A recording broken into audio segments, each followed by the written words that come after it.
Et donc nous commençons maintenant cet après-midi et c'est la troisième de nos conférences aujourd'hui et j'ai intitulé celle-ci « Se tenir pour la vérité ». Et cet après-midi, je voudrais parler de ce que nous trouvons dans les Écritures et dans l'esprit de prophétie concernant le fait de se tenir pour la vérité. Et la raison pour laquelle j'aborde ce sujet, c'est que vous ne savez jamais quand les projecteurs vont se braquer sur vous. Vous n'avez aucune idée du moment où, dans la providence de Dieu, les projecteurs vont se tourner vers vous. Et vous priez simplement que, lorsque les projecteurs se braqueront sur vous, ils ne trouvent aucune tâche. Vous priez que, lorsque les projecteurs se braqueront sur vous, ils vous trouvent en train de marcher dans la lumière. Et dans un monde de plus en plus hostile à ceux qui portent le nom du Christ, si des tâches sont trouvées, alors les gens s'en saisiront et essaieront de vous discréditer. Mais si les projecteurs se braquent sur vous, vous voulez être trouvé sans tâche. Vous voulez être trouvé en train de marcher dans la lumière. Vous voulez vous assurer qu'il n'y ait aucune ombre ni la moindre trace de ténèbres dans votre façon de vivre. Et vous savez, je fais moi-même partie de cette expérience. Ces 5 dernières années, je n'avais aucune idée que les projecteurs se braqueraient sur moi, mais c'est arrivé. Et donc je parle un peu ici d'expérience personnelle cet après-midi. Aucun d'entre nous n'a la moindre idée de quand les projecteurs se braqueront sur nous. Il y a une histoire qui vient de l'Union soviétique. C'était juste après que Yuri Gagarin soit allé dans l'espace. Nous sommes allés en orbite basse autour du monde et les soviétiques, eux, l'ont célébré. Et ils disaient, il n'y a pas de Dieu sur la planète Terre parce que Yuri Gagarin est allé dans l'espace et il n'a pas vu Dieu. Et l'histoire raconte qu'il y avait une institutrice de maternelle à Moscou qui disait aux petits-enfants qu'il n'y a pas de Dieu parce que Yuri Gagarin n'a pas vu Dieu. Et cette petite fille, une enfant de 4 ans, a levé la main et a simplement dit « S'il vous plaît, madame, mon Dieu vit plus haut ». Et partout où l'on raconte l'histoire de Yuri Gagarin qui n'a pas vu Dieu, on raconte aussi celle de cette fidèle petite fille de 4 ans qui venait manifestement d'une famille chrétienne. Et elle a compris que ce que cet homme, l'enseignant, disait n'était pas vrai et que son Dieu vit plus haut. Et donc on ne sait jamais dans la vie quand les projecteurs vont se braquer sur nous et quand vos paroles ou vos actes seront soumis à l'examen du public. Et lorsque vos paroles et vos actes sont soumis à l'examen du public, croyez-moi, tout ce que vous direz sera noté et utilisé comme preuve contre vous. Absolument tout. Et donc, la semaine dernière, j'ai reçu quelque chose d'une des conférences en Amérique. Ce n'était pas directement adressé à moi, mais quelqu'un me l'a envoyé. Ils ont envoyé une lettre à tous leurs pasteurs, les avertissant de ne pas m'inviter dans leurs églises. Et puis, en pièce jointe, il y avait 3 documents. Et ces documents venaient manifestement du siège de l'Église, car chaque phrase avait un numéro qui y était associé, comme 1, 2, 3, 4, 5, 6, 7, 8, 9, 10, le long du côté gauche. C'est ainsi que fonctionne le secrétariat de l'Église. Donc c'est un peu comme un document à l'apparence juridique. Et il contenait des dizaines et des dizaines de citations de tous les sermons des 10 dernières années, avec chapitres et versets, dates et heures, liens YouTube, et les passages importants en gras et soulignés. Il n'y avait aucun commentaire expliquant pourquoi c'était de l'hérésie, c'était juste des pages et des pages de documents. Et j'ai réalisé, quelqu'un surveille chaque mot que je prononce. Et il surveille chaque mot que je dis parce qu'il cherche une raison de m'accuser. Alors j'ai dit à ma femme, je devrais simplement commencer à envoyer mes notes de sermon à la conférence générale à partir de maintenant et dire, vous savez, tenez, regardez et vous verrez qu'il n'y a rien d'hérétique là-dedans, mais vous n'avez aucune idée de quand le projecteur va se braquer sur vous. Tout ce que vous pouvez faire, c'est prier pour être prêt d'une manière ou d'une autre et pouvoir tenir sous l'éclat de cette lumière. Car cette lumière n'est pas faite pour vous éclairer, elle est faite pour vous submerger par son intensité. C'est à ce moment-là que le projecteur frappe. J'ai donc intitulé la conférence de cet après-midi « Se tenir pour la vérité ». Et inclinons d'abord la tête pour demander un moment de prière. Père céleste, Seigneur, nous te remercions pour les bénédictions du sabbat jusqu'à présent. Seigneur, nous te remercions pour la liberté que nous avons de t'adorer ici en Amérique. Seigneur, nous te remercions pour cette église méthodiste ici à Grayling, ainsi que pour leurs pasteurs et leur équipe dirigeante qui nous ont ouvert leur église avec tant de générosité aujourd'hui. Et Seigneur, je prie pour que ta bénédiction nous accompagne en ces moments partagés. Seigneur, je prie pour que ton esprit, qui inspire ces paroles, s'exprime à travers moi et convaincre chacun de nous. Seigneur, que ce temps soit utilisé pour l'édification du corps du Christ. Je le demande au nom de Jésus. Amen. Et donc, notre voyage d'aujourd'hui, comme vous le voyez à l'écran, voilà le voyage. C'est un long programme, n'est-ce pas? Il y a 7 points, puis une conclusion. Donc, ce n'est pas un sermon habituel. La plupart des sermons ont 3 points et une conclusion. Mais j'ai essayé d'en mettre un peu plus ici parce que c'était un après-midi de sabbat et je me suis dit qu'on aurait un peu plus de temps. Alors, la dame qui tient mon chronomètre, d'accord? Pouvez-vous me rappeler à 45 minutes cette fois-ci? Ah, vous l'avez fait, n'est-ce pas? D'accord, très bien. Donc, il y a la gardienne de l'horloge royale là-bas et elle va m'indiquer quand il sera temps de conclure. Très bien, voici donc notre parcours. Examinons une célèbre citation adventiste, puis ses thèmes, notre amour, l'unité scripturaire, sentinelle, que dis-tu de la nuit, réprimande, conseil, avertissement et soupir sur le corps. Enfin, la conclusion. Voilà donc le parcours que nous allons suivre aujourd'hui. Et en réalité, l'accent ici, ose, est mis sur le fait de défendre la vérité lorsque les projecteurs sont braqués sur vous et que ces projecteurs ne sont pas vos amis. Et cela arrive de plus en plus, en particulier avec la culture de l'annulation, même au sein de notre propre Église. Alors commençons par une déclaration adventiste très célèbre. Il y a une citation, vous pouvez l'afficher à l'écran sur la diapositive suivante. C'est une citation très très célèbre dont les adventistes parlent tout le temps. Et elle dit ceci, « L'Église peut sembler sur le point de tomber, mais elle ne tombe pas. » Et cela m'étonne toujours.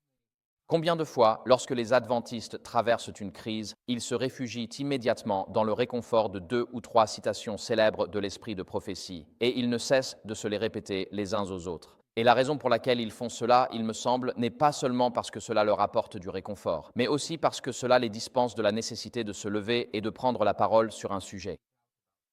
Dieu a dit que cela se passerait ainsi, donc il n'y a rien que nous puissions faire. Alors nous n'avons pas besoin de nous exprimer sur ces sujets. C'est donc une citation adventiste très célèbre. Seriez-vous d'accord avec moi? L'Église peut sembler sur le point de tomber, mais elle ne tombe pas. Nous entendons souvent cela lorsque les gens parlent de ce qui se passe, lorsqu'ils évoquent le marxisme culturel et les théories critiques.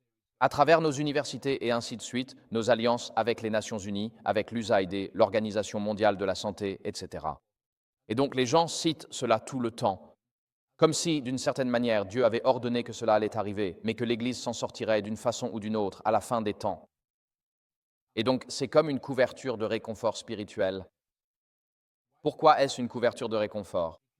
Parce qu'implicitement, cela décharge les membres de toute responsabilité de s'exprimer, de réprimander ou de chercher une correction administrative ou un renouveau spirituel. Parce que l'Église ne fera qu'apparaître comme si elle était sur le point de tomber, mais elle ne tombera pas. En fait, essentiellement, nous croyons, sur la base de ce verset, que tout ira bien, malgré les insuffisances et les luttes d'aujourd'hui. Mais est-ce vraiment ce que dit la citation? Je ne le pense pas. Que dit la citation? Eh bien, posons-nous la question, car Sir White utilise cette expression ici. Nous allons voir la citation dans son contexte dans un instant, mais demandons-nous, comment définit-elle le mot « Église » ? Donc, sur la diapositive suivante, nous avons une citation très célèbre tirée de 17 manuscripts Release. Il est dit « Dieu a quoi ?» D'accord, ce n'est pas la grande cathédrale, ni l'établissement national, ni les différentes dénominations. Ce sont les personnes qui aiment Dieu et gardent ses commandements. Ainsi, aux yeux de Dieu, son Église est composée de ceux qui l'aiment et qui gardent ses commandements. Et dans les Actes des Apôtres, on lit « Depuis le commencement, des âmes fidèles ont constitué l'Église sur la terre. » Donc, dans ce sens, lorsque Sir White utilise le mot « Église », elle ne parle pas de tous ceux qui se sont jamais assis dans une Église au cours de l'histoire du salut. Elle dit que depuis le commencement des temps jusqu'à aujourd'hui, Dieu a toujours eu un peuple fidèle. Ils ne sont connus que de Dieu, car dans n'importe quelle Église, à n'importe quelle époque, dans n'importe quel pays, dans n'importe quel siècle, il y a toujours du bon grain et de l'ivraie assis côte à côte. Mais dans ce sens du mot « Église », Sir White dit que Dieu sait que dans chaque congrégation visible, il y a un reste fidèle et invisible à Dieu, à ce moment-là et à cette époque. Et Dieu a toujours eu cela, depuis Abel et Seth jusqu'à aujourd'hui. C'est donc une des façons dont Sir White utilise le mot « Église ». Maintenant, elle utilise aussi le mot « Église » dans un autre sens, et dans ce sens particulier, le premier sens, l'Église pure dont nous parlons ici, par définition, il n'y a aucun membre infidèle ou qui ne garde pas les commandements dans cette Église en particulier, et seul Dieu, qui lit dans les cœurs, connaît sa véritable appartenance. Donc cette Église dont parle Sir White ici, cette véritable Église à travers les âges, n'a pas de bâtiment physique. Elle n'a ni structure ni étiquette dénominationnelle. Et elle n'est visible et connue que de Dieu, car elle s'étend d'Abel jusqu'à nous. Donc, par extension, elle ne peut pas être l'Église sainte d'Adam depuis 1863 et elle ne peut pas être l'ancien Israël des temps de l'Ancien Testament. Elle remonte jusqu'à Abel. Et donc, Dieu a, dans chaque génération, des personnes qui lui sont fidèles, et elles sont connues de lui, peu importe qui se trouve à adorer autour d'elle à ce moment-là. Ensuite, la phrase suivante où Sir White utilise le mot « Église » se trouve dans la prochaine citation que vous voyez à l'écran. Ceci provient des 5e témoignages. Et elle dit, là, si vous pouvez changer la diapositive, là, il y a, merci, il y a à la fois des croyants et des incroyants dans l'Église. Le Christ représente ces deux groupes dans sa parabole de la vigne et de ses sarments, puis elle poursuit en disant que l'avancement de l'Église est freiné par la mauvaise conduite de ses membres. S'unir à l'Église, bien que ce soit un acte important et nécessaire, ne fait pas de quelqu'un un chrétien ni n'assure le salut. Alors, qu'apprenons-nous de cela ? Donc, d'une certaine manière, lorsque Sir White utilise le mot « Église », elle désigne ceux qui sont fidèles à Dieu, qui l'aiment et qui gardent ses commandements, à travers tous les siècles de l'histoire humaine. Et la deuxième façon dont elle utilise le mot « Église », c'est qu'il existe aussi une Église visible à chaque génération, et cette Église visible comprend à la fois le bon grain et l'ivraie simultanément. Donc, lorsqu'elle utilise le mot « Église », il faut réfléchir attentivement à quel sens elle donne à ce mot lorsqu'elle l'emploie, dans une citation donnée. Et dans la diapositive suivante, elle parle davantage du bon grain et de l'ivraie. Elle dit « Dieu n'a-t-il pas une Église vivante ? Il a une Église, mais c'est l'Église militante, non l'Église triomphante. Nous sommes désolés qu'il y ait des membres défectueux, qu'il y ait de l'ivraie parmi le bon grain. » Ainsi, elle fonde cela sur la parabole du bon grain et de l'ivraie. Et donc, Dieu a une Église, il a un reste fidèle à chaque génération, et il traverse toutes les frontières confessionnelles. Il remonte jusqu'à Abel et Seth, les fidèles, et ce, jusqu'à nous aujourd'hui. Et puis Dieu a une Église visible, et cette Église visible, à chaque génération, comprend ceux qui sont du bon grain et de l'ivraie, mais cela n'est réellement connu que de Dieu seul. Même Élie, dans 1er Roi 19, lorsqu'il a dit « Moi seul, je suis resté ». Et il ne pouvait pas voir s'il y avait d'autres grains de blé parmi Israël. Mais Dieu dit, non, je me suis réservé 7000 hommes qui n'ont pas fléchi le genou devant Baal. Ainsi, même Élie, l'un des prophètes les plus célèbres de l'Ancien Testament, ne voyait aucun autre grain de blé parmi le peuple d'Israël. Mais Dieu, lui, le pouvait. Ainsi, bien souvent, lorsqu'il y a le blé et l'ivraie, il est parfois difficile même pour le blé de reconnaître qui sont réellement les autres grains de blé. Et nous voyons cela dans 1er Roi 19, dans l'histoire d'Élie.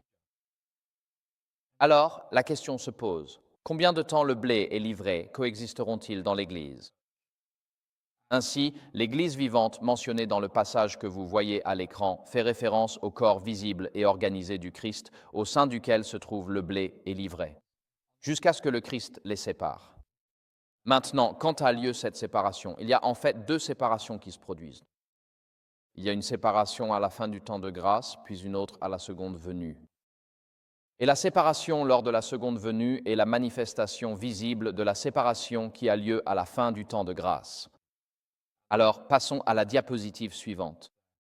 Il est dit que l'ivraie et le blé sont maintenant mêlés, mais alors, la seule main capable de les séparer donnera à chacun sa véritable place.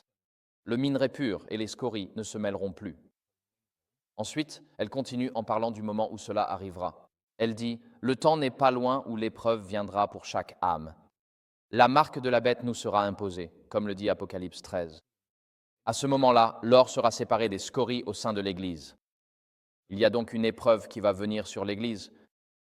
Et l'Église visible, qui contient à la fois le blé et l'ivraie, Dieu utilisera une épreuve qui viendra sur le monde afin de séparer l'or des scories ou le blé de l'ivraie.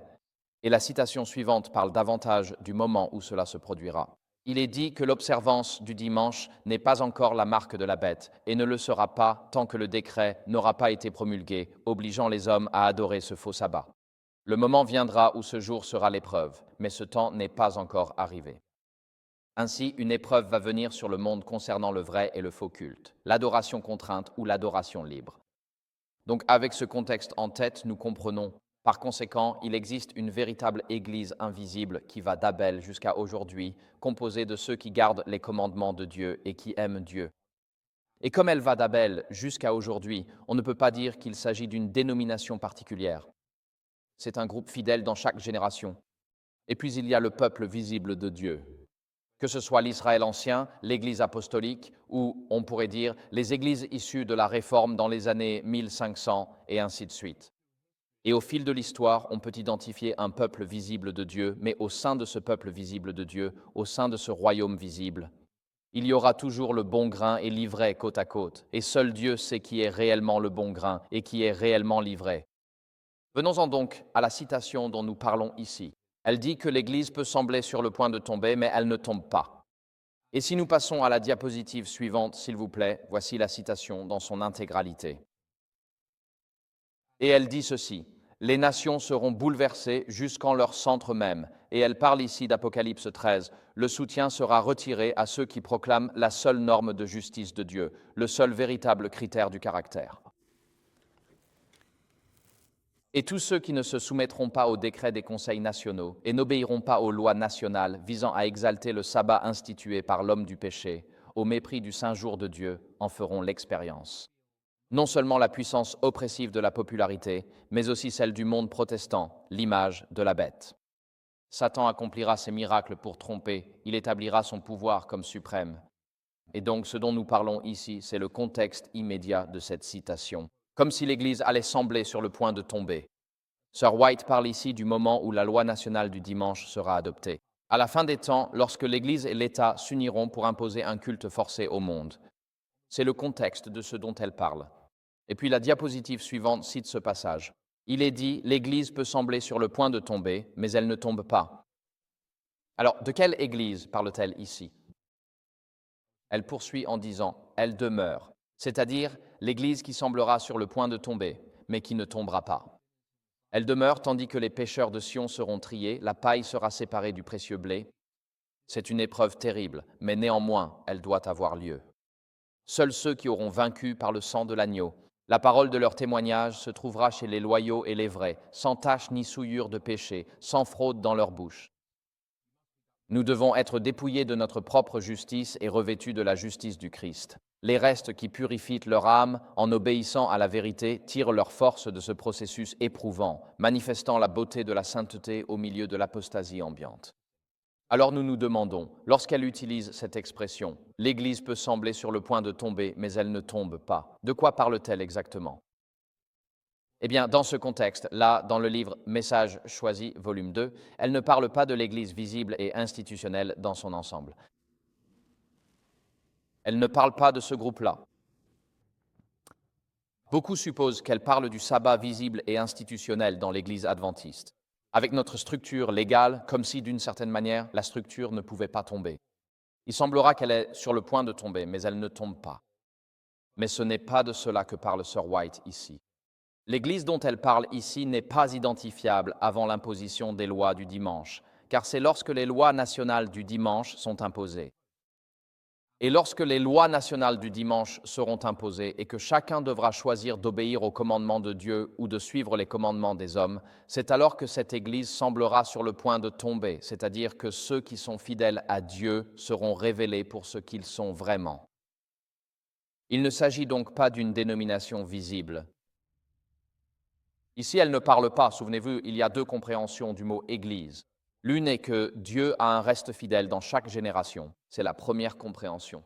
Et la seconde, c'est que Dieu a un peuple visible qui comprend le bon grain et l'ivraie. Donc, lorsqu'elle utilise ici le passage « l'Église peut sembler sur le point de tomber, mais elle ne tombe pas », elle ne parle pas de l'Église visible avec le bon grain et l'ivraie. Elle parle du reste fidèle dans chaque génération. Mais ici, le contexte concerne le reste fidèle lors de la crise finale et ils seront révélés pour ce qu'ils sont dans cette crise finale. Est-ce que cela a du sens? Donc, si nous considérons que tel est effectivement le cas, par conséquent, si tel est bien le cas, alors nous devons absolument faire tout notre possible sur le plan spirituel, afin d'être véritablement comptés parmi ce groupe. Et le caractère n'est pas révélé en temps de crise. Il n'est pas formé en temps de crise, il est révélé en temps de crise. La crise révèle qui vous êtes vraiment. La crise révèle quelle est votre position par défaut. Si quelqu'un criait « Au feu dans ce bâtiment maintenant », nous nous précipiterions tous vers les sorties. Nous cherchons le panneau de sortie rouge. Il y en a 3 au fond là-bas et nous nous précipiterions tous vers les sorties parce que c'est notre position par défaut en temps de crise. Très peu de gens diraient « Non, nous n'allons pas quitter le bâtiment. Nous allons continuer à adorer et laisser les pompiers s'occuper du feu à leur rythme. » Non, notre position par défaut est révélée en temps de crise. Et donc cette phrase « L'Église peut sembler sur le point de tomber, mais elle ne tombe pas ». Sir White parle de la crise finale, lorsque la contrainte ultime de la conscience aura lieu et qu'il y aura une immense pression sur nous pour suivre le faux sabbat et ne pas honorer le véritable sabbat du 4e commandement. À ce moment-là, ceux qui sont fidèles à Dieu seront révélés. Et ils vont subir une pression et une persécution mondiale, mais ils ne vont pas, il semblera qu'ils sont sur le point de tomber, mais Dieu les fera traverser cette épreuve. Donc ici, nous ne parlons pas de la structure. Cela peut sembler hérétique pour certains, mais nous ne parlons pas ici de la structure. Et parfois, nous disons que l'Église peut sembler sur le point de tomber, mais elle ne tombe pas, comme excuse pour ne pas se lever et ne rien dire, parce que l'Église, en tant que structure, traversera toujours les épreuves. Mais ce n'est pas de cela qu'elle parle dans ce passage ici. Elle parle d'un reste fidèle qui sera révélé lors de la crise finale, lorsqu'elle mentionne le processus d'épreuve. Vous voyez la dernière ligne, ils puisent leur force dans le processus d'épreuve. Ainsi, cette période finale du processus d'épreuve, de mise à l'épreuve, la contrainte ultime de la conscience, révélera qui est ce reste fidèle à la fin des temps. Alors, avec cela à l'esprit, comment devrions-nous nous tenir? Comment devrions-nous nous tenir lorsque les projecteurs sont braqués sur nous? Et le premier point que je veux souligner ici, le premier titre, diapositive suivante, s'il vous plaît, c'est que l'amour doit être la base pour défendre votre vérité, la vérité. C'est-à-dire, l'amour compte. Vous savez, si quelqu'un sait que vous l'aimez, vous pouvez lui dire bien plus de choses que s'il sait que vous ne l'aimez pas. N'est-ce pas vrai? Je pense que c'est généralement vrai. Si un adolescent sait que vous l'aimez, il sera plus disposé à accepter ce que vous avez à lui dire en tant que parent que s'il pense que vous le détestez. Eh bien, de toute façon, tu me détestes. C'est pour ça que tu me dis ce genre de choses. Donc, quand vous savez que vous êtes aimé, vous êtes plus enclin à accepter ce que quelqu'un va vous dire. Et il y a un passage biblique qui illustre bien cela. La diapositive suivante est tirée de Marc 10, versets 17 à 21. Et dans ce passage, il s'agit de l'histoire du jeune homme riche. Et nous n'allons pas lire tout le texte ici, mais si vous regardez la partie en rouge, la ligne au-dessus, il est écrit, la partie en rouge dit « Jésus le regardant l'aima et dit « Il te manque une chose, va, vends ce que tu possèdes, donne l'argent aux pauvres, et tu auras un trésor dans le ciel, puis viens et suis-moi. » Ce qui est intéressant dans ce passage, c'est que c'est la seule fois dans les évangiles où il est dit que Jésus aime quelqu'un. Il n'est même pas dit qu'il aime sa mère. C'est la seule personne dans Matthieu, Marc, Luc et Jean où il est dit que Jésus a aimé X, Y ou Z. Il n'est pas dit qu'il a aimé les disciples, pas nommément. C'est le seul individu pour lequel il est explicitement dit que Jésus l'a aimé. Et il est dit, Jésus, le regardant, l'aima et dit, « Je t'accepte tel que tu es. » Est-ce bien ce que dit le texte? Non, non, non, non. Le texte dit « Jésus le regarda et l'aima, et parce qu'il l'aimait, il était disposé à lui dire la vérité sur sa condition spirituelle. » Vous poursuivez là-dessus? Si vous aimez quelqu'un, vous êtes prêt à lui dire la vérité pour l'aider à être sauvé. Si quelqu'un fonce en voiture vers une falaise et que vous regardez cela en pensant « Oh, c'est assez intéressant, ils vont tous mourir en tombant de cette falaise », là, la plupart des gens sont apathiques, mais si vous réalisez que c'est votre fils ou votre fille dans cette voiture, vous allez commencer à leur crier dessus aussi fort que possible pour qu'ils changent de direction. Sinon, ils ne survivront pas à l'accident. Et donc Jésus regarda cet homme et il l'aima. Et il a dit « Tu dois changer ta façon de vivre. Tu ne peux pas rester comme tu es. » Donc l'amour n'est pas la même chose que l'acceptation. L'apathie mène à l'acceptation parce que tu ne te soucies pas de leur destinée éternelle. Si tu aimes quelqu'un, tu vas lui partager la vérité avec amour pour qu'il puisse être sauvé, même si cela signifie risquer cette relation. Alors Jésus l'a regardé et il l'a certainement aimé, mais il ne l'a pas accepté tel qu'il était. Il a dit, « Si tu veux être sauvé, voici ce que tu dois faire. Vends tout ce que tu possèdes et donne-le aux pauvres, puis viens et suis-moi. » Et c'est un principe que nous devons garder à l'esprit comme un principe fondamental. Quand nous parlons de marcher dans la lumière et de défendre la vérité, il faut aimer ceux à qui l'on s'adresse. Si tu n'aimes pas les personnes à qui tu t'adresses, elles savent que tu ne vas pas les aimer. Ils n'écouteront pas ce que tu dis. Ma mère nous donnait des cuillères d'huile de foie de morue quand nous étions enfants, une horreur. Nous étions végétariens, mais nous avions droit à une grosse cuillère à soupe d'huile de foie de morue une fois par semaine. Et tu sais, chaque fois qu'on respirait pendant les 2 ou 3 jours suivants, on sentait encore l'huile de foie de morue. C'était dégoûtant. Et donc, ma mère savait que la seule façon de nous faire avaler cette huile de foie de morue, c'était de la faire passer avec un verre de jus d'orange. C'était, tu sais, juste après le rationnement en Angleterre. Le jus d'orange, à l'époque, c'était comme de l'or liquide. On avait du jus d'orange à Noël, si on avait de la chance, et à Noël, on recevait une orange et une banane. Et pendant la semaine, on mangeait de la margarine. Parce que la margarine a été inventée pendant la Première Guerre mondiale par les Allemands. Parce qu'ils ne pouvaient plus avoir de beurre, alors c'était une composition chimique et c'était une horreur. Mais le sabbat, ma mère sortait une petite motte de beurre et nous, les enfants, on disait « Oh maman, du vrai beurre ». Et elle disait « Chut, chut » devant tous les invités. Mais on vivait à cette époque-là, en grandissant dans les années 70 en Angleterre. Et ma mère le savait. La seule façon de faire passer l'huile de foie de morue, la vérité sur l'huile de foie de morue, c'était qu'elle n'était supportable que si on la faisait suivre d'un verre de jus d'orange. Donc parce qu'il y avait du jus d'orange, ce qui était rare à l'époque, nous étions prêts à prendre l'huile de foie de morue. Et quand on dit la vérité à quelqu'un, le fait de la dire avec amour et souci de leur bien-être éternel aide cette vérité à aller beaucoup plus loin. Et s'ils pensent que vous ne vous souciez pas d'eux et que vous dites cela uniquement par méchanceté ou que vous vous réjouissez de leur chute, ils n'accepteront pas ce que vous avez à dire. Donc sur la diapositive suivante, nous avons le commentaire à ce sujet tiré de Jésus-Christ, Desire of Ages, page 356. Nous lisons là que Jésus lui-même n'a jamais acheté la paix par le compromis. Son cœur débordait d'amour pour toute l'humanité, mais il n'a jamais été indulgent envers leurs péchés. Il était trop leur ami pour rester silencieux alors qu'ils suivaient une voie qui mènerait à la ruine de leurs âmes. Les âmes qu'il avait rachetées de son propre sang. Il s'efforçait que l'homme soit fidèle à lui-même, tout comme à ses intérêts supérieurs et éternels. Les serviteurs du Christ sont appelés à accomplir la même œuvre, et ils doivent prendre garde, de peur qu'en cherchant à éviter la discorde, ils n'abandonnent la vérité. Ce sont des réflexions vraiment sérieuses ici, n'est-ce pas? Que Jésus n'a jamais été indulgent envers le péché des autres parce qu'il aimait les gens. Il était prêt à dire la vérité avec amour afin que les pécheurs puissent être sauvés.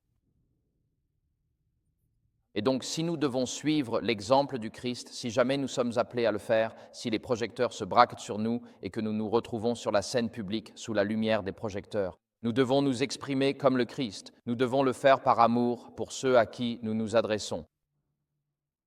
L'amour va donner beaucoup plus de portée à ce que nous disons. La prochaine citation va un peu plus loin. Ici, il est question des prédicateurs. Il est dit que ces ministres qui cherchent à plaire aux hommes, qui proclament la paix alors que Dieu ne l'a pas annoncée, feraient bien d'humilier leur cœur devant Dieu en demandant pardon pour leur manque de sincérité et de courage moral. Ce n'est pas par amour pour leur prochain qu'ils édulcorent le message qui leur a été confié, mais parce qu'ils sont indulgents envers eux-mêmes et aiment la facilité. Le véritable amour cherche d'abord l'honneur de Dieu et le salut des âmes.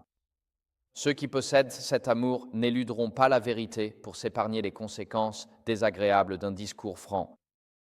Lorsque des âmes sont en danger, les ministres de Dieu ne penseront pas à eux-mêmes, mais prononceront la parole qui leur a été donnée, refusant d'excuser ou d'atténuer le mal. Des pensées qui donnent à réfléchir, n'est-ce pas ? Alors je pense que, vous savez, chaque fois que j'écris un sermon, il y a toujours la tentation de essayons juste en quelque sorte d'adoucir un peu le ton. Qui était le public? Vont-ils être offensés? Ont-ils une influence financière sur moi à l'avenir? Allez-vous consulter les sondages d'opinion avant d'écrire vos sermons? Allez-vous tenir compte de la direction du vent politique avant de préparer vos sermons? Eh bien, Jean-Baptiste ne l'a pas fait, et il était le plus grand de tous les prophètes. Et comme le dit Jésus, qui êtes-vous allé voir dans le désert? Un roseau agité par le vent? Non. Les gens écoutaient Jean-Baptiste parce qu'il était prêt à dire ce qui était politiquement incorrect à son époque. Il en était capable. Il n'y avait pas de vache sacrée dans le troupeau de Jean-Baptiste. Il voulait simplement proclamer la vérité et gagner des âmes pour le Christ, préparer le chemin pour le Messie. Et ici, Sir White s'adresse directement au ministre et elle a parfaitement raison. Il y a souvent une réticence à dire la vérité depuis la chair, parce que nous n'aimons pas les conséquences de prêcher la vérité depuis la chair, à savoir le rejet, l'exclusion ou l'annulation. Donc, si vous êtes ancien ici, si vous êtes prédicateur, je vous encourage à réfléchir à cela. Dieu vous a appelé à rechercher l'honneur de Dieu et le salut des âmes. C'est ce qui est écrit là, l'honneur de Dieu et le salut des âmes, quoi qu'il arrive, quoi qu'il arrive. Et ensuite, nous laissons les conséquences entre les mains de Dieu. Donc le premier principe est que l'amour doit être la base de ceux qui disent la vérité. La diapositive suivante, s'il vous plaît, montre que l'unité ne peut exister que sur une base scripturaire. Et le texte que j'ai choisi pour cela est 2 Jean 7, 11. Et l'apôtre Jean parle ici de l'esprit des séducteurs et de l'antéchrist au sein de la première Église apostolique. Et il dit ceci, « Beaucoup de séducteurs se sont répandus dans le monde, ceux qui ne confessent pas que Jésus-Christ est venu en chair. Toute personne de ce genre est le séducteur et l'antéchrist. Soyez sur vos gardes afin de ne pas perdre ce pourquoi nous avons travaillé, mais de recevoir une pleine récompense. Quiconque ne demeure pas dans l'enseignement du Christ, mais va au-delà, n'a pas Dieu. Celui qui demeure dans cet enseignement possède à la fois le Père et le Fils. N'accueillez pas chez vous et ne recevez pas quiconque vient à vous sans apporter cet enseignement, car accueillir, c'est participer aux mauvaises actions d'une telle personne. Ainsi, dans l'Église primitive, il y avait de grands débats sur la nature du Christ, et au 1er et 2e siècle, il y avait quelque chose qu'on appelait le gnosticisme. Le mot gnose signifie connaissance. Et l'idée était que ces religions étaient des religions à mystère, où l'on était sauvé par la connaissance. Elles comportaient des niveaux de connaissance, un peu comme les francs-maçons aujourd'hui. Il y avait des degrés de connaissance au sein des religions à mystère. Et dans les religions à mystère et dans le gnosticisme, il y avait une branche qu'on appelait le docétisme. Et le docétisme vient du verbe dokein, qui signifie sembler. Et donc il disait, ce qui est esprit est bon et ce qui est physique est mauvais. C'était l'idée de base. Si c'est spirituel, c'est bon. Si c'est physique, c'est mauvais. Alors il disait, Jésus semblait marcher le long de la mer de Galilée, mais ses pieds ne laissaient aucune empreinte. Et donc, à cause de cela, certaines personnes disaient, si l'esprit est bon et le physique est mauvais, alors nous devrions renier le corps et adopter l'ascétisme, comme les moines vivant dans le désert. Et d'autres disent, si l'esprit est bon et la chair est mauvaise, alors abusons de la chair autant que possible, menons une vie débridée dans l'immoralité. Ce sont là, en quelque sorte, les deux extrêmes auxquels cela a mené. Et donc l'antéchrist, vous voyez ici, il est dit, qui donc est l'antéchrist? C'est la personne, ceux qui ne confessent pas que Jésus-Christ est venu dans la chair. Ainsi, au 1er et 2e siècle, les gens disaient que Jésus est le Fils de Dieu, mais qu'il n'est pas venu dans la chair. Et ceux qui disaient cela, Jean les dénonçait comme ayant un esprit d'antéchrist. Et aujourd'hui, c'est exactement l'inverse qui se produit. Nous avons des gens qui disent que Jésus était un homme physique, réel dans l'histoire humaine, mais qu'il n'était pas le Fils de Dieu. Nous avons donc simplement inversé toute la situation depuis le 1er siècle jusqu'au siècle dans lequel nous vivons aujourd'hui. Mais ce que Jean précise, c'est que l'unité n'est possible que si elle est fondée sur la vérité. L'unité doit avoir une base scripturaire. Sur la diapositive suivante, nous lisons que les membres de notre Église constatent qu'il existe des divergences d'opinion parmi les principaux responsables et qu'eux-mêmes entrent en controverse au sujet des questions en litige. Le Christ appelle à l'unité, mais il ne nous demande pas de nous unir dans de mauvaises pratiques. J'exhorte nos frères à s'unir sur une véritable base scripturaire. Vous savez, c'est facile de dissimuler les choses, mais c'est bien plus difficile. Mais si vous cachez les choses alors que vous savez qu'il y a une division, il est facile de faire semblant que cela n'existe pas.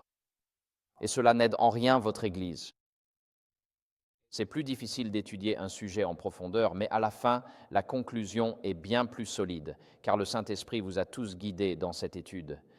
Lorsque je suis arrivé pour la première fois dans une église en Amérique, elle était divisée sur la question de la Nouvelle Alliance et de l'Ancienne Alliance. Certaines personnes disaient « Nous sommes des adventistes de la Nouvelle Alliance », ce qui signifie que nous allons commencer à manger du porc et tout le reste. Donc les églises étaient divisées à ce sujet et c'était un gros problème il y a 20 à 25 ans. Et plutôt que de dire aux membres « Nous allons prêcher notre propre point de vue là-dessus », je leur ai dit « Eh bien, passons le prochain trimestre à nous réunir après le repas communautaire et nous allons étudier pendant quelques heures chaque sabbat après-midi, toutes les alliances dans la Bible.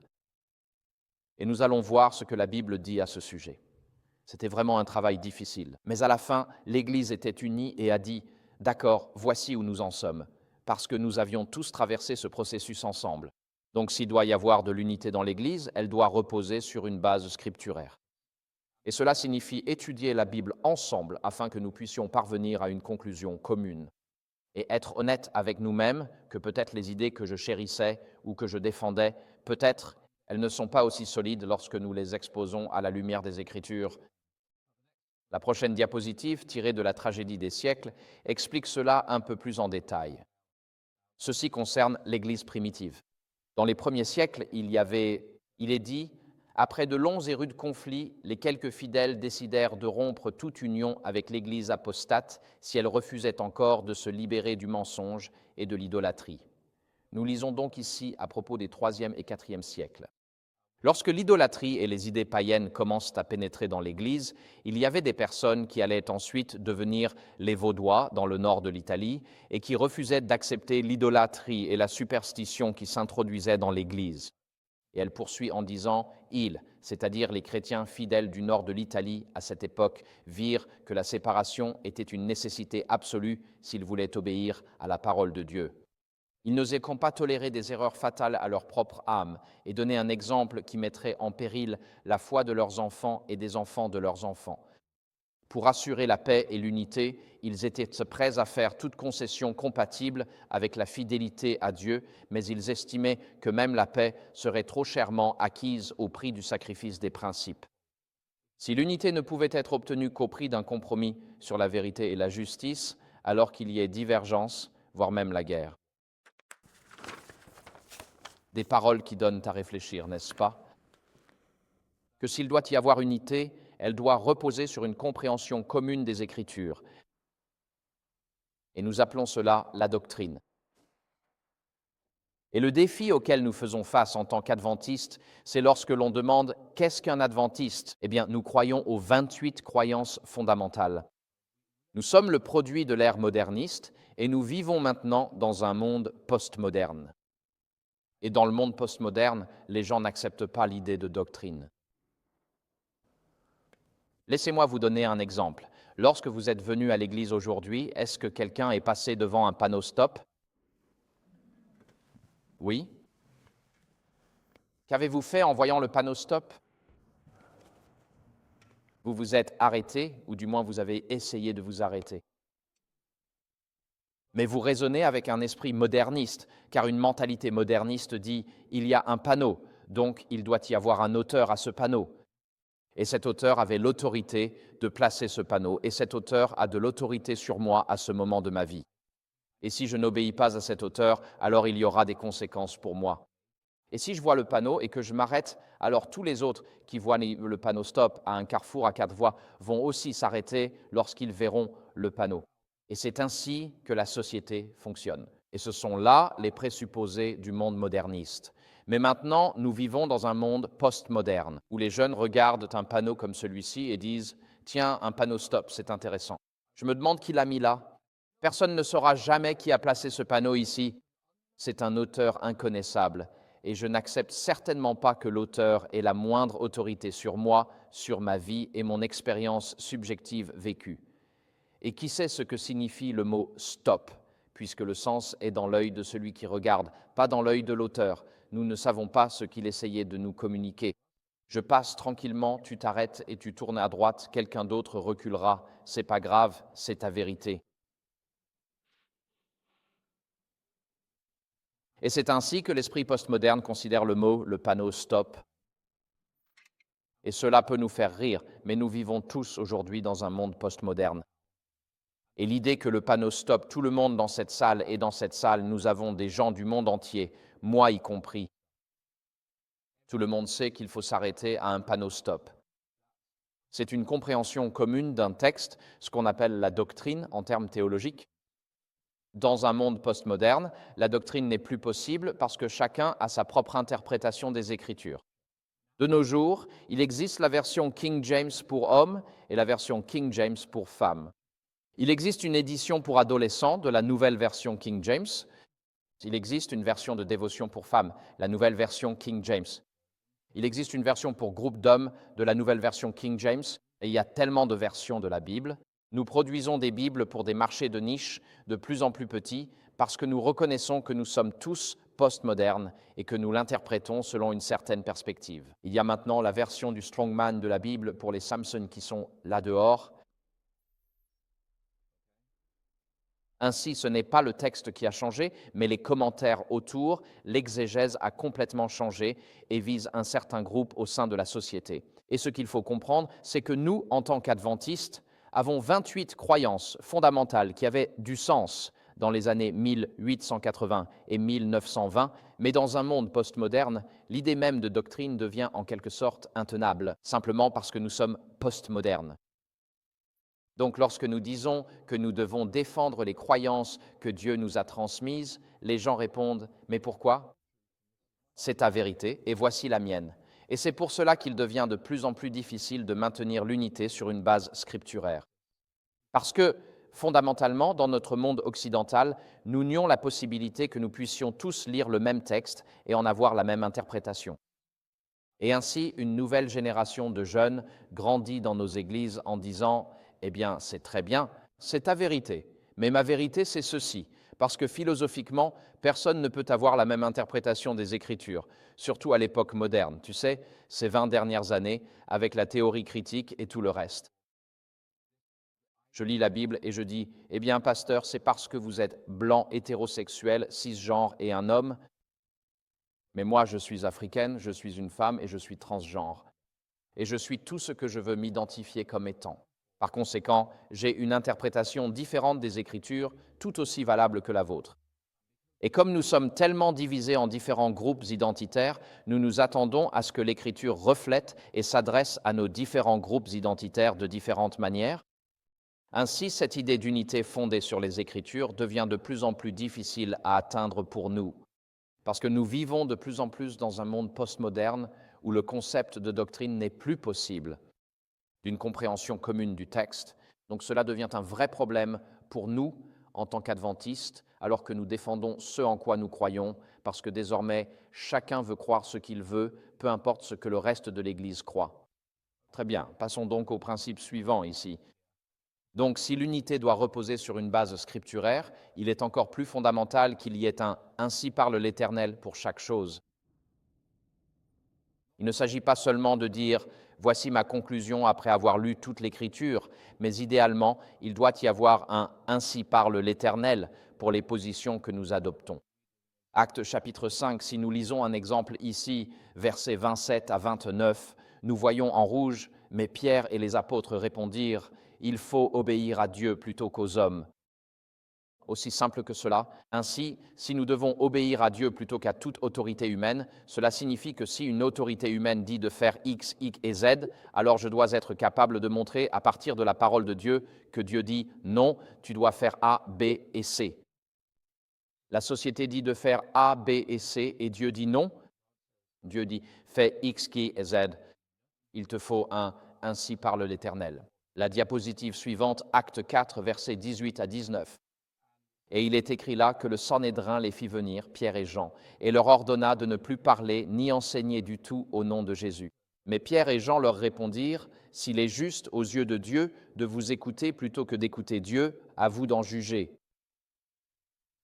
Ainsi, lorsque les projecteurs sont braqués sur nous et que nous devons défendre la vérité, nous devons nous assurer que, si nous ne pouvons pas avoir l'unité sur une base scripturaire, nous ayons au moins un « ainsi parle l'Éternel ».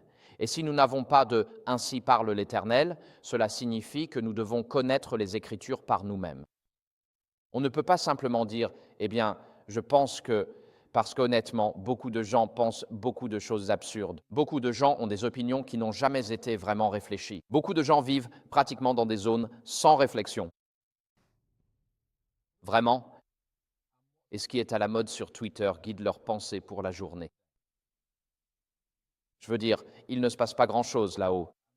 Et donc, si nous devons, lorsque les projecteurs sont braqués sur nous, et vous allez dire quelque chose, cela pourrait vous faire perdre votre emploi, faire annuler votre carrière, vous faire perdre votre licence professionnelle, vous faire prendre du retard sur votre prêt immobilier, vous faire saisir votre maison, entraîner toutes sortes de conséquences différentes. Vous devez donc vous assurer d'avoir un « ainsi parle le Seigneur » derrière vous lorsque vous prenez position pour quelque chose.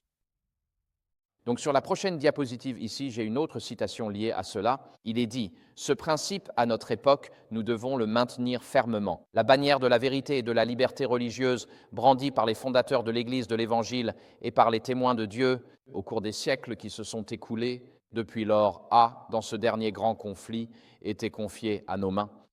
La responsabilité de ce don incombe à ceux que Dieu a bénis par la connaissance de sa parole. Nous devons recevoir sa parole comme une autorité suprême. Elle poursuit donc en disant ceci dans les Actes des Apôtres. Elle dit dans la diapositive suivante. Là, elle dit « Nous devons reconnaître la gouvernance humaine comme une ordonnance d'institution divine et enseigner l'obéissance à celle-ci comme un devoir sacré dans sa sphère légitime, comme par exemple les panneaux stop sur la route. Mais lorsque ces exigences entrent en conflit avec celles de Dieu, nous devons obéir à Dieu plutôt qu'aux hommes. » Maintenant, écoutez bien ce passage en rouge. Il est dit « La parole de Dieu doit être reconnue comme supérieure à toute législation humaine. » Et c'est cette phrase qui attire vraiment mon attention. Un « ainsi parle l'Éternel » ne doit pas être mis de côté pour un « ainsi dit l'Église » ou un « ainsi dit l'État ». La couronne du Christ doit être élevée au-dessus des diadèmes des puissants de la terre. Et nous disons, eh bien, lorsque nous lisons dans le livre des Actes, ce sont toujours Pierre et Jean, et les apôtres contre le Sanhédrin, donc ce sont les apôtres contre l'union de l'Église et de l'État.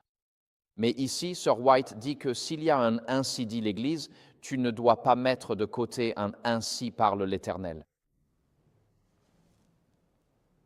Donc peu importe ce que vote le comité exécutif, cela doit toujours être vérifié à la lumière des Écritures. Peu importe ce que vote le conseil de votre Église, nous devons toujours, si nous faisons partie du conseil, nous assurer que ces décisions reposent sur un clair « ainsi parle l'Éternel ». Il nous faut un « ainsi parle l'Éternel ». Si l'on vous dit « ainsi parle l'Église », refusez cette conclusion, nous devons trouver un « ainsi parle l'Éternel ». Parce que, comme l'a dit Luther, les conciles des hommes se sont trompés à de nombreuses reprises, y compris nos propres conciles. Soyons honnêtes. Et si vous ne me croyez pas, sachez que pendant de nombreuses décennies, nous avons payé les femmes moins que les hommes pour le même travail. Et ce n'est que parce qu'une femme a poursuivi le Pacific Press en justice dans les années 1970 et qu'elle a été largement condamnée à l'époque pour avoir fait cela, qu'aujourd'hui les femmes et les hommes reçoivent le même salaire pour le même travail lorsqu'ils travaillent pour des fédérations dans l'Église adventiste du 7e jour. Ainsi, les conseils d'hommes, qui affirmaient que le travail des femmes, que les femmes effectuant le même travail que les hommes valaient moins que les hommes, cette décision, ce « ainsi parle le Seigneur », a dû être remplacée par un « ainsi parle l'Église », puis de nouveau remplacée par un « ainsi parle le Seigneur ».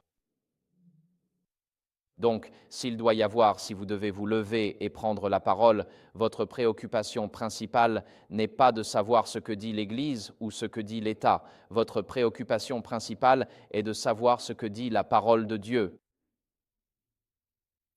Et j'ai remarqué au fil des années, et je le répète, chaque fois qu'un nouvel enjeu social apparaît, le transgenrisme en est un excellent exemple, de nombreux membres, au lieu d'étudier eux-mêmes la question, attendent qu'une déclaration officielle de position soit publiée par la conférence générale pour nous dire ce que nous sommes censés croire sur le sujet. Et c'est tout simplement de la paresse intellectuelle et spirituelle de ma part et de la part de nous tous. Chacun de nous doit réfléchir à ces questions par lui-même et comprendre ce que la parole de Dieu pourrait en dire. plutôt que de simplement dire « voilà ce que dit l'Église, donc c'est automatiquement ce que je pense ». Ça ne fonctionne pas comme ça. Ainsi parle le Seigneur ne doit pas être remplacé par ainsi parle l'Église. Et donc la prochaine citation vient de la 4e biographie, là. Dans la 4e biographie, il est dit « Nous leur faisons savoir que nous sommes adventistes du 7e jour parce que nous croyons en la Bible ». La Bible, et la Bible seule, est le fondement de notre foi. Avant la fin de ces réunions, les gens savent, d'après les Écritures, pourquoi nous sommes un peuple particulier. La parole est le fondement de notre foi et notre dépendance repose sur le Christ. Alors, organisons-nous notre vie de telle manière que les gens sachent qu'elle est fondée sur un « ainsi parle l'Éternel ». Prenons-nous des décisions parce que c'est la chose populaire à faire, parce que c'est la chose à la mode à faire, parce que tout le monde le fait, parce que nous essayons de suivre le mouvement, de faire comme les autres. Ou bien prenons-nous des décisions et avons-nous des opinions sur certains sujets. Parce que la Bible est le fondement de notre foi et nous avons un « ainsi parle l'Éternel » pour tout ce que nous disons et faisons. Ce sont des questions difficiles à poser et nous pouvons y répondre dans les recoins de notre propre cœur, mais je vous encourage aujourd'hui à y réfléchir. La Bible et la Bible seule est-elle le fondement de votre foi? Et avez-vous un « ainsi parle l'Éternel » pour les décisions que vous prenez dans la vie? Ainsi, lorsque la lumière se porte sur vous, si votre vie doit être le reflet de votre Père céleste, alors votre vie doit refléter sa volonté révélée dans les Écritures. Par conséquent, peu importe ce que dit l'Église, ce qui compte vraiment, c'est ce que dit la parole de Dieu. Et ma vie est-elle en accord avec cela avant toute chose? Ce qui nous amène à la prochaine étape de ce parcours cet après-midi. Veilleur, où en est la nuit? C'est une image assez frappante là-haut. Pour rester fidèle à « ainsi parle l'Éternel », non aux hommes, il lui faut des veilleurs sur les murailles. Et tout au long de l'histoire de l'Ancien Testament, il y avait 3 branches du gouvernement. Aujourd'hui, nous avons 3 branches du gouvernement, n'est-ce pas? Nous avons l'exécutif, c'est le président. Nous avons le judiciaire, c'est la Cour suprême. Et nous avons le législatif, c'est le Congrès.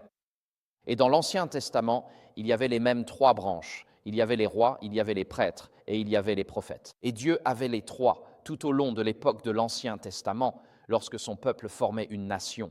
Il y avait les rois, il y avait les prophètes et il y avait les prêtres. Et les rois étaient chargés de la gouvernance civile et les prêtres s'occupaient des liturgies religieuses qui devaient avoir lieu, des sacrifices quotidiens. Mais Dieu avait aussi besoin de prophètes pour apporter une correction aux prêtres ou aux rois lorsqu'ils s'égaraient. Ainsi, Dieu avait ce genre de structure triple, ce tabouret à 3 pieds, pour la manière dont Israël devait être gouverné pendant la majeure partie de son histoire ancienne, à partir de l'époque de Samuel. Ainsi, Dieu a toujours eu des sentinelles sur les murailles pour guider son peuple. Ces sentinelles n'étaient pas les administrateurs, mais elles étaient suscitées de temps à autre pour adresser des avertissements à son peuple. Et nous trouvons dans le premier exemple, Jérémie chapitre 6, « Sentinelle, que dis-tu de la nuit ?» Et il est dit, « Prends garde, ô Jérusalem » dans Jérémie 6, « Sinon je me détournerai de toi avec dégoût, et je ferai de toi une désolation, une terre inhabitée. À qui parlerai-je et donnerai-je un avertissement pour qu'ils écoutent ? » Voyez, leurs oreilles sont fermées, ils ne peuvent pas écouter. La parole du Seigneur est pour eux un objet de mépris. Ils n'y prennent aucun plaisir. Du plus petit au plus grand d'entre eux, tous sont avides de gains injustes. Et du prophète au prêtre, tous agissent faussement.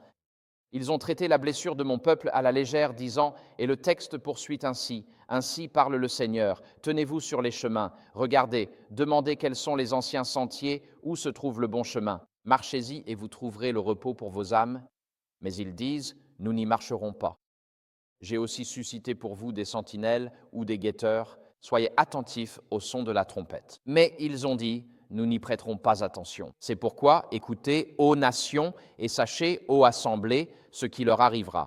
Ainsi, Dieu suscite des guetteurs sur les murailles pour sauver son peuple de lui-même. Et je ne dis pas que je suis ou non un guetteur, mais chaque assemblée a besoin d'une sorte de guetteur. Chaque assemblée a besoin de quelqu'un d'aussi fidèle à son devoir que l'aiguille l'est au pôle. Chaque assemblée, merci ma sœur, a besoin de quelqu'un qui puisse rappeler au prédicateur qu'il a dépassé le temps. C'est 45 minutes ou 30 minutes? Oh d'accord, j'étais donc optimiste en pensant à 30, 45. Merci pour ce rappel. Guetteur sur la muraille ici, merci ma sœur, j'apprécie. Chaque prédicateur a besoin de quelqu'un avec une horloge comme celle-là, il faut dire temps mort, mais chaque assemblée a besoin d'un guetteur sur la muraille, quelqu'un qui dira la vérité avec amour, quelqu'un qui soupirera et pleurera à cause de ce qui se passe parmi le peuple de Dieu, quelqu'un qui dira « Ainsi parle l'Éternel » plutôt que « Ainsi parle le conseil d'Église ». Quelqu'un qui fera appel à l'unité sur la base de ce que dit la Bible, plutôt que sur ce qui est politiquement populaire dans l'Église à ce moment-là. Chaque assemblée a besoin d'un guetteur sur la muraille. Et laissez-moi vous dire ceci, ce n'est pas facile d'être un guetteur sur la muraille. Et ce n'est pas quelque chose que l'on cherche à devenir, un guetteur sur la muraille. Parce que lorsque vous êtes un guetteur sur la muraille, croyez-moi, les gens ne vous regardent pas toujours avec amour dans les yeux. Cela finit par vous hanter si vous êtes un guetteur sur la muraille, mais Dieu suscite des guetteurs sur la muraille. Et ils doivent donner à la trompette un son distinct que tout le monde peut entendre, que tout le monde peut reconnaître, et ces guetteurs sont suscités par Dieu afin de sauver le peuple de Dieu de lui-même et du chemin qu'il prend en s'éloignant de la parole de Dieu. La question suivante, la citation suivante poursuit ainsi. Elle provient des troisièmes témoignages. Il ne suffit pas de simplement professer croire en la vérité, tous les soldats du Christ s'obligent en réalité à entrer dans la croisade contre l'adversaire des âmes. C'est une grande controverse, condamner le mal et soutenir la justice. Mais le message du vrai témoin révèle le fait que cette terrible tromperie s'est abattue sur notre peuple, ce qui rend nécessaire de leur adresser des avertissements, de briser leur sommeil spirituel et de les inciter à une action résolue. Vous savez, j'ai prêché le sermon aujourd'hui, ce matin, sur la parabole des 10 vierges, les 5 vierges sages, les 5 folles et la venue de l'époux. Précisément parce qu'une partie de mon travail en tant que prédicateur est de réveiller les gens face à la gravité de la situation dans laquelle nous nous trouvons. Personne ne veut être perdu. Nous devons tous cesser d'avoir tendance à devenir insensés et nous devons adopter ce que signifie être sage. Et donc nous prêchons ces choses, non pas parce que nous essayons de préserver les institutions du passé, mais parce que nous voulons que des âmes soient sauvées pour l'avenir. Et c'est pour cela que les prédicateurs devraient vraiment prêcher. Ce n'est pas pour défendre l'infrastructure physique, c'est pour préparer un peuple à rencontrer Jésus lorsqu'il reviendra et pour dire la vérité sans phare, afin que chacun sache « Voici ma véritable condition spirituelle ». Le prédicateur n'édulcore pas la réalité pour nous. Il ne nous donne pas un sermon placebo, mais il me dit la vérité, et je suis reconnaissant qu'il dise la vérité parce que personne d'autre ne me la dira. Ainsi, le message du vrai témoin à l'Église de Dieu révèle que l'Église est en grand danger. Elle est plongée dans un sommeil spirituel et elle doit se réveiller pour prendre des mesures décisives. La diapositive suivante est une autre citation dans ce sens. Elle dit « Si Dieu abhorre un péché plus qu'un autre, dont son peuple se rend coupable, c'est de ne rien faire en cas d'urgence. » L'indifférence et la neutralité lors d'une crise religieuse sont considérées par Dieu comme un crime grave, équivalent à la pire forme d'hostilité envers Dieu. Nous ne sommes pas simplement censés passer de l'autre côté de la route. Nous ne devons pas être comme le prêtre et le lévite qui ont vu l'homme blessé sur la route. Passer de l'autre côté, en ignorant tout, en détournant le regard, ne rien voir, ne rien entendre, ne rien dire. Si nous voulons être des sentinelles sur la muraille, alors nous ne pouvons pas avoir... L'indifférence et la neutralité sont une manifestation d'apathie. Je t'appelle mon frère, mais en réalité, je ne me soucie pas vraiment de toi. Comme vous l'avez vu tout au début cet après-midi, Jésus a regardé cet homme et il l'a aimé. Et il a dit, « Si tu veux hériter la vie éternelle, va, vends tout ce que tu as, donne-le aux pauvres et viens, suis-moi. » Ce qui signifie que l'indifférence et la neutralité sont l'expression du fait que je n'aime pas mon frère comme je le devrais. Ainsi, Dieu appelle aujourd'hui des hommes et des femmes à être des sentinelles sur les murailles. Si tu regardes en arrière dans ta vie, es-tu reconnaissant envers les personnes qui t'ont pris à part et qui t'ont dit quelque chose qui sur le moment était douloureux, mais quand ils te l'ont dit, tu as compris que c'était probablement Dieu qui te parlait à ce moment-là? Il y a eu des personnes qui m'ont dit des choses. Ils m'ont pris à part et m'ont dit « Frère Vin, il faut que je te dise quelque chose ». Et ils m'ont dit quelque chose, j'ai réalisé « Oui, ils ont raison ». Je déteste l'admettre, mais ils ont raison, et je suis reconnaissant envers ce genre de personnes. On retrouve cela dans le mariage, en tout cas. Moi, je le vis aussi dans mon mariage. Ma femme me dit, « Conrad, j'ai une idée. » Et elle propose une très bonne idée. Et je me dis, « Pourquoi n'y ai-je pas pensé moi-même » Et je dis, « Je ne vais rien promettre. » Puis, une semaine plus tard, je dis, « Tu sais, j'ai eu une idée géniale. » Et je répète exactement ce qu'elle m'a dit. Ma femme, étant une femme sage, ne dit pas « Oh, je t'ai dit ça il y a une semaine ». Elle dit « Quelle merveilleuse idée, Conrad !» Amen, dit quelqu'un. Remercions le Seigneur pour les femmes sages et avisées, n'est-ce pas? Et donc, il y a des personnes qui m'ont pris à part et m'ont dit « Frère Vin, ceci et cela ne vont pas dans ta vie. » Voilà ce que je vois. Je ne vais pas l'annoncer au monde entier, mais je te conseille de changer la direction que tu prends ici. Sur le moment, ce n'était pas agréable, mais je suis reconnaissant envers ces personnes. Être un guetteur sur la muraille ne signifie pas forcément que vous devez monter en chair et prêcher. Par exemple, invitez quelqu'un à manger après 2 jours de jeûne. Dites-lui, je te dis ceci avec amour une seule fois. Voici ce que le Seigneur me met à cœur de te partager. Tu dois entendre ceci. Je ne vais pas l'ébruiter ou en faire un sujet de commérage, mais c'est nécessaire. Je te le dis car Dieu t'aime, je t'aime et je veux que tu sois sauvé. C'est aussi cela, être un guetteur sur la muraille, et il faut du courage et de l'amour pour donner un tel message à quelqu'un. Donc notre prochaine diapositive aborde une diapositive dans cette section particulière. Ici, il est dit, il est du devoir à la fois des guetteurs et des laïcs de donner à la trompette un son distinct. Certains ont tendance à penser qu'on en fait trop, mais dans leur position de confort, ils disent au peuple paix et sécurité, alors qu'une destruction soudaine est sur le point de s'abattre sur le monde. Dieu appelle les guetteurs et les simples soldats de son armée à renforcer les avant-postes et à garder la forteresse. Ce que Sir White dit essentiellement, c'est ceci. Certaines personnes préfèrent la paix, la sécurité et le confort et font semblant de ne rien remarquer plutôt que d'être un guetteur sur la muraille. Et la tragédie, c'est que Dieu suscitera quelqu'un d'autre, il ne pourra tout simplement pas agir à travers vous, et vous ne recevrez pas la bénédiction spirituelle d'être un guetteur sur la muraille parce que vous l'avez laissé passer, parce que vous ne voulez pas bouleverser l'ordre établi, vous ne voulez pas risquer de fâcher quelqu'un, vous ne voulez pas perdre votre statut social, vous avez peur qu'on s'en serve contre vous à l'avenir, que vous perdiez un contrat commercial ou autre chose. Et donc, il est facile de faire semblant, de détourner le regard et de prétendre que tout va bien. Mais Dieu demande aux guetteurs, aux laïcs, comme il est dit là, de donner à la trompette un son distinct. Et donc, je veux vous lancer un défi aujourd'hui.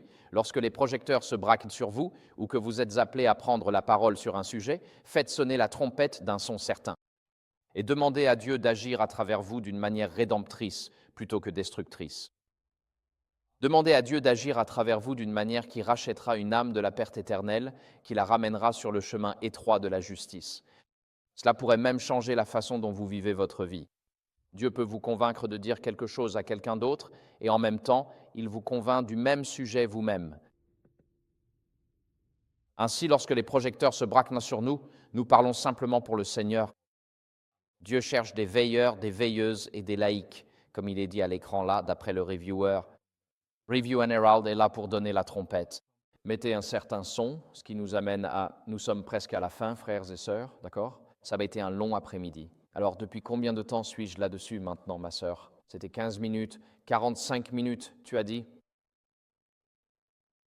J'en suis à environ 50 maintenant, d'accord, très bien. Plutôt 55, d'accord, très bien. Et ça aurait été mieux s'il avait dit plutôt 49, mais tant pis. Je dirais ça, diapositive suivante. Là, il est question de réprimande et d'avertissement, puis la diapositive suivante, et merci. Et donc, voici une citation de l'apôtre Paul, son témoignage aux anciens d'Éphèse. Il décrit son ministère parmi eux en tant qu'ancien et explique comment il a exercé un ministère de maison en maison. Et regardez les passages en rouge. Je vais juste lire les passages en rouge ici. C'est tiré d'Exode 20, versets 18 à 27. L'apôtre Paul dit ceci. Il a dit « Je ne me suis pas dérobé devant rien de ce qui pouvait vous être utile, vous annonçant le message et vous enseignant publiquement et de maison en maison. » Puis il poursuit en disant « C'est pourquoi je vous déclare aujourd'hui que je ne suis responsable du sang d'aucun d'entre vous, car je ne me suis pas dérobé devant l'annonce de tout le dessein de Dieu. Alors, que dit l'apôtre Paul?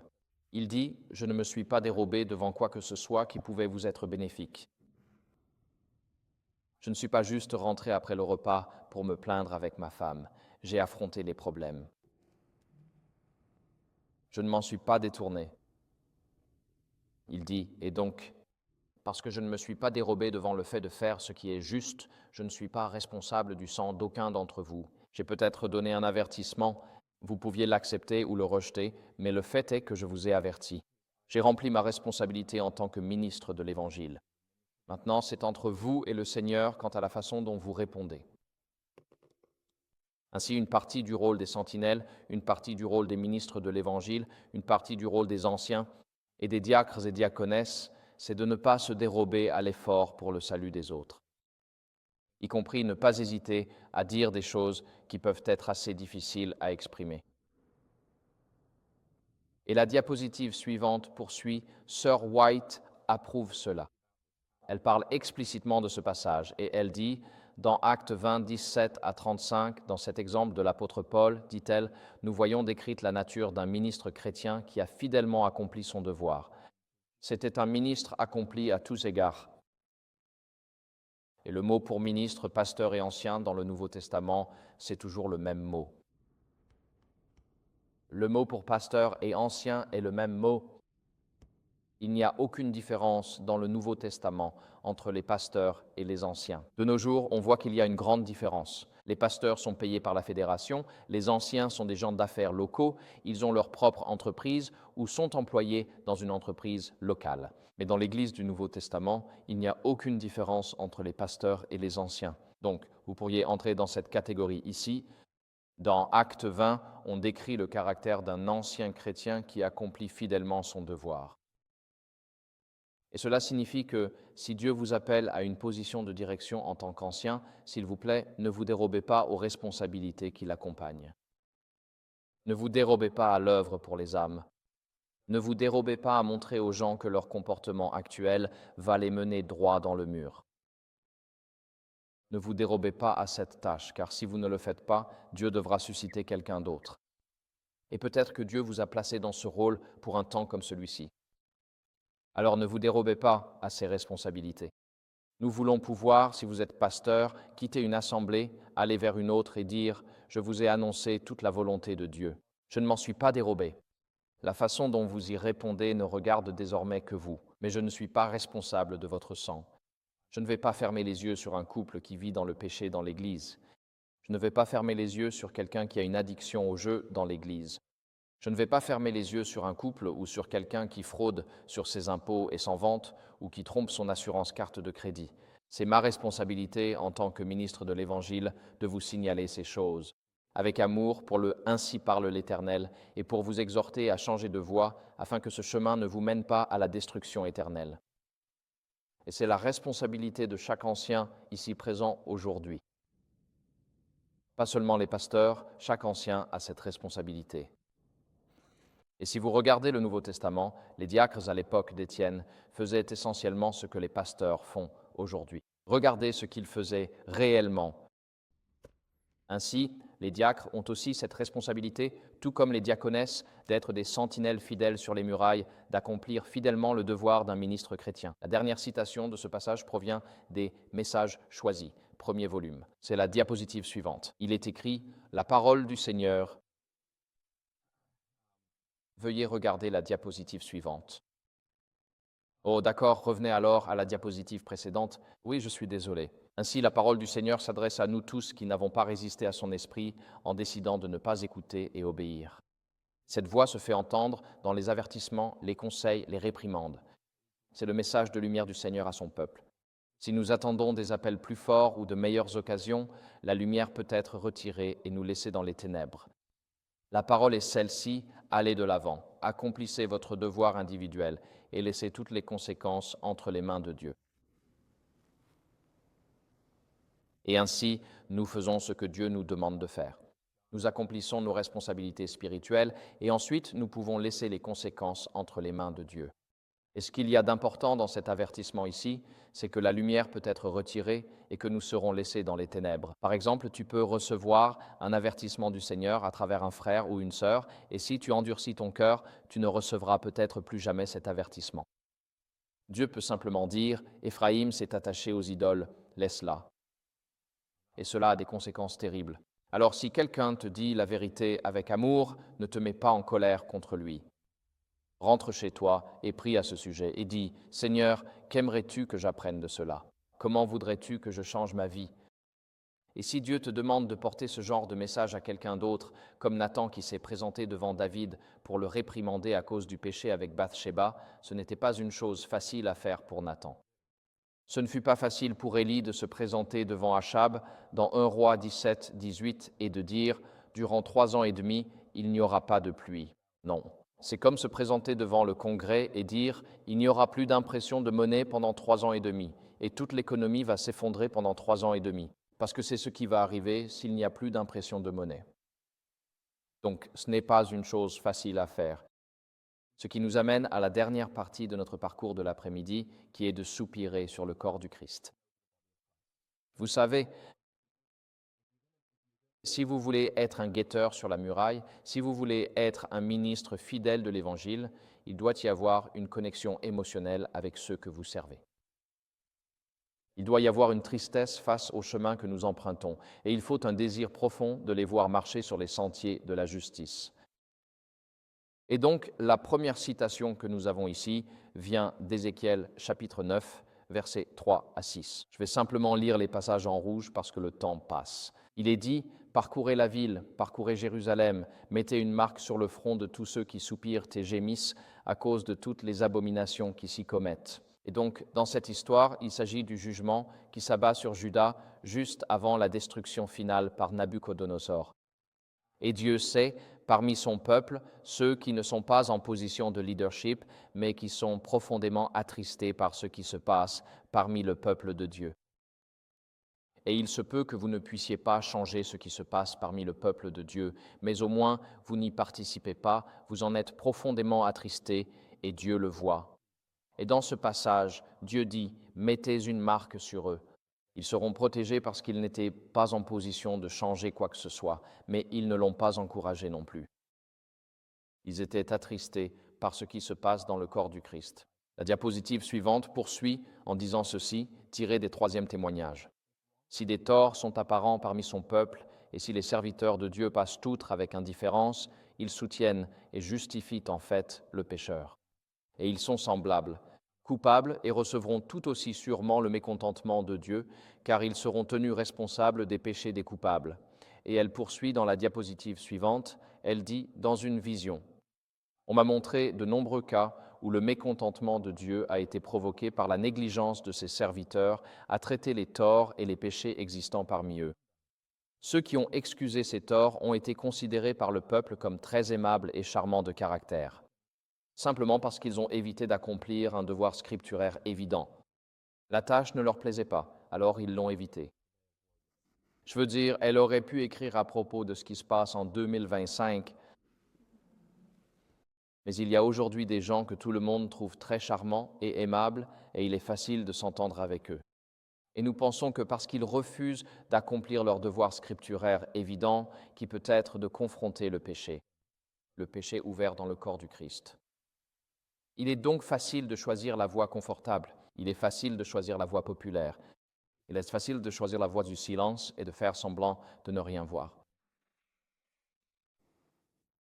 Et Sir White dit que cela se produisait à son époque et que cela se produit aussi à la nôtre. Mais ce n'est pas cela qui apporte honneur et gloire à Dieu. La prochaine citation en parle, la dernière citation de cette section avec un peu plus de détails.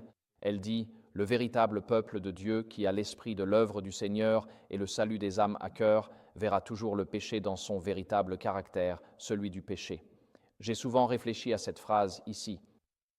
Je pense que la raison pour laquelle nous prenons le péché à la légère, c'est parce que nous avons perdu le sens de la gravité réelle du péché. C'est un seul péché qui a fait sortir Adam et Ève du jardin d'Éden. C'est un seul péché qui a empêché Moïse d'entrer dans la terre promise. Je ne pense pas que nous réalisions à quel point le péché est vraiment grave, Et lorsque nous avons perdu le sens de la gravité du péché, oh oui, ils ont juste, vous savez, c'est un jeune couple. Ils vivent ensemble. Tout le monde fait ça maintenant. Nous fermons les yeux là-dessus. Nous l'excusons. Parce que nous avons perdu le sens de la gravité du mal qu'est le péché, nous avons donc perdu notre capacité à nous émerveiller de la valeur précieuse du salut. Si vous ne pensez pas que le problème est grave, vous ne penserez pas non plus que la solution est importante. Mais lorsque vous réalisez à quel point le péché est terrible, alors vous comprenez à quel point le salut est merveilleux. Ainsi, il nous est dit ici que nous devons considérer le péché dans sa véritable nature pécheresse, en particulier dans l'œuvre finale de l'Église. Lecture, le temps du scellement des 144 000. Ceux qui doivent se tenir sans faute devant le trône de Dieu ressentiront le plus profondément les torts du peuple qui se réclame de Dieu. Donc, lorsque nous parlons du projecteur braqué sur vous, il se peut que vous deviez vous lever et prendre la parole. Il y a des moments dans la vie et dans le ministère où vous ne pouvez rien changer, mais Dieu sait toujours si, dans votre cœur, vous soupirez et pleurez à cause des abominations qui se commettent en Israël ou non. Dieu sait si, émotionnellement, vous adhérez au péché, et il sait aussi si, émotionnellement et spirituellement, vous rejetez le péché dans son intégralité. Dieu voit ces choses, et même si vous n'êtes pas en position de vous lever et de vous exprimer publiquement, au moins Dieu sait que dans votre cœur, vous ne cautionnez pas cela. Et donc dans le livre d'Ézéchiel que nous venons de lire au chapitre 9, nous voyons cela. Avant que ce jugement final ne s'abatte sur le peuple de Dieu, Dieu a mis une marque de protection sur ceux qui étaient dans la société. Ils ne pouvaient pas influencer la société. Ils n'étaient pas en position de leadership, mais ils soupiraient et gémissaient dans leur cœur. Ils savaient que les choses n'allaient pas. C'est pourquoi je tiens sincèrement à vous encourager à ne pas devenir tellement blasé et habitué au poids de vos péchés que vous en perdiez la gravité réelle. Ne perdez pas le sens de la gravité du péché. Parce que si vous perdez la conscience que le péché est un péché, vous perdez aussi l'importance du salut. Et le salut, c'est tout.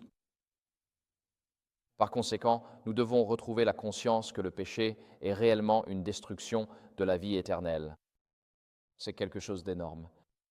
C'est vraiment, vraiment énorme. Alors, que pouvons-nous dire en conclusion aujourd'hui? Notre prochaine diapositive, en conclusion. Il y a ici un passage très célèbre tiré des premiers écrits. J'ai demandé la signification du criblage que j'avais vu. Il m'a été montré que cela était causé par le témoignage direct suscité par le conseil du témoin véritable aux Laodicéens. Cela aura un effet sur le cœur de celui qui le reçoit et le conduira à élever la norme et à proclamer la vérité sans détour. Certains ne supporteront pas ce témoignage direct, ils s'y opposeront, et c'est cela qui provoquera un criblage parmi le peuple de Dieu. Ainsi, nous parlons du criblage dans l'adventisme avant la venue du Christ, avant la fin du temps de grâce, il y aura un criblage. Qu'est-ce qui provoque ce criblage? Il est causé par le témoignage direct. Et le témoignage direct, ailleurs, consiste en des conseils, des avertissements et des réprimandes données au peuple de Dieu avant la fin du temps de grâce, pour nous réveiller à notre véritable condition spirituelle, moi y compris, et nous indiquer une meilleure voie avec notre Seigneur et Sauveur Jésus-Christ. Et donc le criblage, cela n'arrive pas parce que Dieu est en colère contre son Église. Le criblage, c'est Dieu qui essaie de nous réveiller et de nous faire prendre conscience de l'urgence de notre véritable besoin spirituel. Et cela vient à travers des réprimandes, des conseils et des avertissements. Cela vient par le conseil du témoin véritable, les Laodicéens. Vous connaissez l'église de Laodicée? Ils sont tièdes, n'est-ce pas? Et cette église tiède se dirige-t-elle vers la destruction ou vers le salut dans Apocalypse 3? Elle se dirige vers la destruction, donc l'église dans son ensemble se dirige vers la destruction, mais ensuite Jésus dit « Voici, je me tiens à la porte ». Puis il dit « Et je frappe, et si quelqu'un entend ma voix et ouvre, j'entrerai chez lui, je souperai avec lui, et lui avec moi ». Ainsi, ce que Jésus dit dans ce passage, c'est que vous pouvez être dans une congrégation ou une église qui est tellement tiède, elle se dirige vers la destruction, mais si tu ouvres la porte de ton cœur pour moi, alors tu peux encore être sauvé. Ne coule pas avec le navire. L'Église de Laodicée, sans repentance et sans devenir fervente au lieu d'être tiède, fait face à une destruction éternelle. Mais il est possible d'être sauvé, même au sein d'une Église de Laodicée. Donc, pour conclure, je dirais ceci très simplement, résumé de tout ce que j'ai dit aujourd'hui. Ça a été un long parcours aujourd'hui, en fait, mon cerveau commence à fatiguer à ce stade, mais nous avons parlé de deux choses ce matin. L'une concernait les 10 vierges et l'autre portait sur la doctrine de l'Église pour l'école du sabbat. Je dirais qu'il y a 4 choses. La première, c'est de s'agenouiller. Agenouillez-vous dans la prière devant Dieu, confessez vos péchés et demandez à être remplis du Saint-Esprit. Donc, agenouillez-vous. Et deuxièmement, levez-vous. N'ayez pas peur de défendre ce en quoi vous croyez. N'ayez pas peur de défendre la vérité. N'ayez pas peur d'être un guetteur sur la muraille. J'ai moi-même traversé mon épisode de la culture de l'annulation, et laissez-moi vous dire ceci, ce n'est pas la fin de tout, ce n'est pas la fin du monde. On peut continuer à vivre même au milieu de la culture de l'annulation. Je préfère être rejeté par les hommes et chercher à plaire à Dieu plutôt que de rechercher l'approbation des hommes et vivre dans le déplaisir de Dieu. Alors, agenouillez-vous dans la repentance et la confession et demandez l'infirmité du Saint-Esprit. Levez-vous pour défendre ce en quoi vous croyez. Et la troisième chose, c'est de prendre la parole. Exprimez-vous au moment opportun. Vous n'êtes pas obligé de parler tout le temps, mais il y a des moments où quelqu'un est appelé à s'exprimer. Je me suis retrouvé dans de nombreuses réunions où je me disais « quelqu'un doit dire quelque chose ». Quelqu'un doit dire quelque chose. Au Seigneur, que ce ne soit pas moi, mais quelqu'un doit dire quelque chose. Et quand quelqu'un a pris la parole, j'ai dit « Merci Seigneur ». Cette personne a risqué sa relation avec tout le groupe pour s'exprimer. Je suis reconnaissant que cette personne ait parlé, et je suis reconnaissant que ce soit elle, et reconnaissant que ce ne soit pas moi. Et moi, Seigneur, je l'aurais fait si tu m'avais donné 5 secondes de plus, mais Seigneur, je suis reconnaissant que ce soit cette personne. Nous aimons lire des choses sur Martin Luther, mais cela ne doit pas être facile d'être Martin Luther. Alors, agenouillez-vous, démarquez-vous, levez-vous, exprimez-vous et faites confiance à Dieu. Nous avons commencé ce matin avec Matthieu 24. Les disciples veulent en savoir plus sur la fin des temps et la destruction du temple, et la fin du monde tel qu'ils le connaissaient et la fin des âges. Et ils veulent en savoir plus sur le temps de la fin. Et Jésus répond en disant, « Voici, je suis avec vous tous les jours jusqu'à la fin du monde. » Quoi qu'il arrive, Jésus promet d'être avec ses fidèles disciples. Il promet d'être avec vous. Alors je vous encourage encore une fois, agenouillez-vous, levez-vous, exprimez-vous. Il y a une urgence, cela s'appelle le péché, et il y a un salut possible. Et si nous ne nous exprimons pas dans notre génération, qui parlera pour nous? Qui parlera pour nous? Agenouillez-vous, levez-vous, exprimez-vous, et laissez les conséquences entre les mains de Dieu.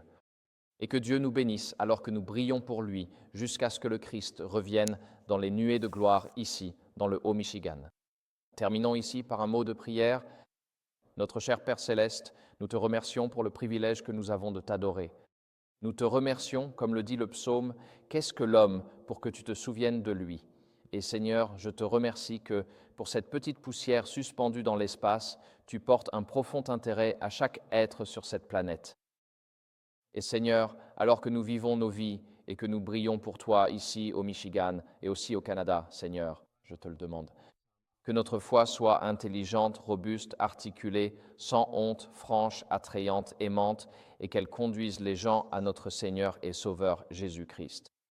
Alors je prie, Seigneur, pour que nous ne soyons pas sur la liste des blessés dans les armées de Dieu, mais que nous soyons véritablement des sentinelles sur la muraille, des membres actifs des armées de Dieu, debout, prenant la parole, proclamant la vérité et gagnant des âmes dans la bataille pour les âmes.